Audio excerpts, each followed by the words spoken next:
yayın organı Xinhua haber ajansına göre Çin, Doğu Türkistan'daki zorunlu çalışma politikalarını örtbas ederek inkar etmek için 3 Haziran'da Pekin'de Xinjiang'la ilgili meseleler temalı bir basın toplantısı düzenledi.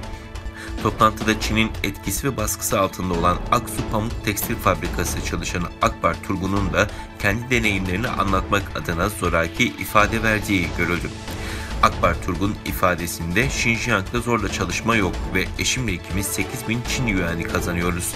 ABD ve Batı şirketlerimizi cezalandırarak işçi haklarımıza zarar verdi ve biz bundan memnun değiliz sözlerini sarf etti. South China Morning Post'a göre toplantı ABD'yi hedef aldı ve sözde Uygur Özerk Bölgesi hükümet sözcüsü zorla çalıştırmanın batıdaki Çin karşıtı güçler tarafından oynanan bir koz olduğunu söyledi. Çin'in Doğu Türkistan'da uyguladığı baskı, zorla çalıştırma, toplama kamplarına mahkum etme, Uygur kadınlarının zorla kısırlaştırılması gibi baskıcı politikaları, görgü tanıklarının ifadeleri ve araştırmacı raporlarıyla uluslararası toplumda büyük yankı uyandırdı.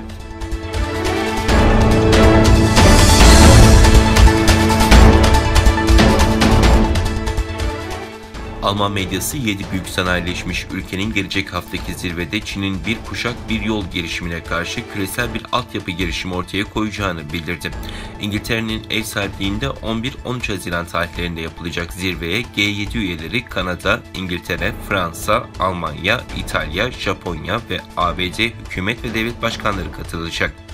Almanya Business Daily, G7'nin bir belgede Asya, Afrika ve Güney Amerika'nın dünya ile uyumlu demiryollarından ve limanlarından, düşük karbon teknolojisinden ve ağ yapısından yoksun olduğunu işaret ettiğini bildirdi.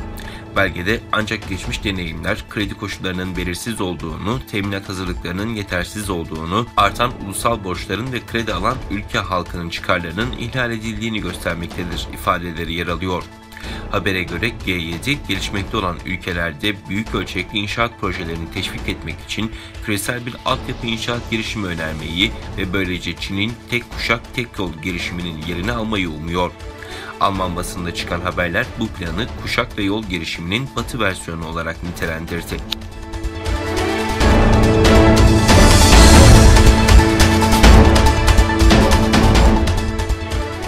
Tiananmen protestolarını anma etkinliği Çin'le AB ve ABD arasında gerilime neden oldu. AB ve ABD'nin Hong Kong konsolosluğu 1989'da Çin'in başkenti Pekin'deki Tiananmen Meydanı'nda gerçekleşen protestolarda hayatını kaybedenleri anmak için konsolosluk binasının pencerelerine yüzlerce mum koydu. ABD konsolosluğundan yapılan yazılı açıklamada ABD Dışişleri Bakanı Antony Blinken'ın sözlerine yer verildi. Açıklamada Tiananmen Meydanı katliamının 32. yıl dönümü bu meydan Çin Halk Cumhuriyeti hükümetinin 1989'da kendi hükümetlerinde söz sahibi olmayı, insan haklarını ve bu hakları kullanmayı savunan on binlerce kişiyi susturmak için yaptığı acımasız eylemlerle eş anlamlıdır. 32 yıl önce öldürülenlerin fedakarlıklarını ve devam eden hükümet baskısı karşısında bugün çabalarını sürdüren cesur aktivistleri onurlandırıyoruz denildi. Çin'in Hong Kong Dışişleri Bakanlığı ofisinden yapılan açıklamada ABD'nin Tiananmen'e yönelik yazılı açıklaması zayıf politik bir dram olarak değerlendirildi. Ofisten yapılan açıklamada AB ve ABD'nin bu eylemi demokrasi ve insan haklarını savunma kisvesi altında Hong Kong ve Çin'in iç işlerine müdahale etmektir denildi.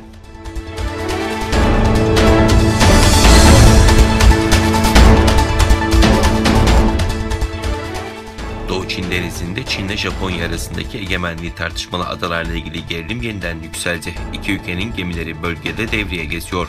Japonya, Çin'e ait gemilerin 112 gündür Doğu Çin denizindeki tartışmalı adalar yakınında dolaştığını açıkladı. Açıklamada gemilerin yakından takip edildiğinin altı çizildi. Japonya'dan yapılan açıklamaya göre Çin gemileri Nisan ayında 4 gün, Mayıs ayında da 5 gün Japonya karasularına girdi. Japonya Savunma Bakanı Kishi Nabao bunun kabul edilemez olduğunu vurgulayarak izleme ve istihbarat için mümkün olan tüm önlemleri alacağız dedi.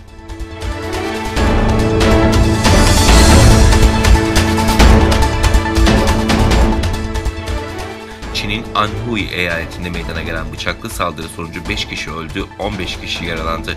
Anhui'ye bağlı Anqing şehrinde polis, Renmin yolu caddesinde yerel saatte 16.30 sularında yayalara bıçaklı saldırı düzenlendiğini duyurdu. Polis bıçaklı saldırıda 5 kişinin öldüğünü, 15 kişinin de yaralandığını açıkladı. Olayla ilgili soruşturma başlatılırken polis saldırganın gözaltına alındığı ve yaralıların hastaneye kaldırıldığı bilgisini paylaştı. Çin'in güneyindeki Gangxi Chuang özel bölgesinde 28 Nisan'da anaokulunda meydana gelen bıçaklı saldırıda da 18 kişi yaralanmıştı.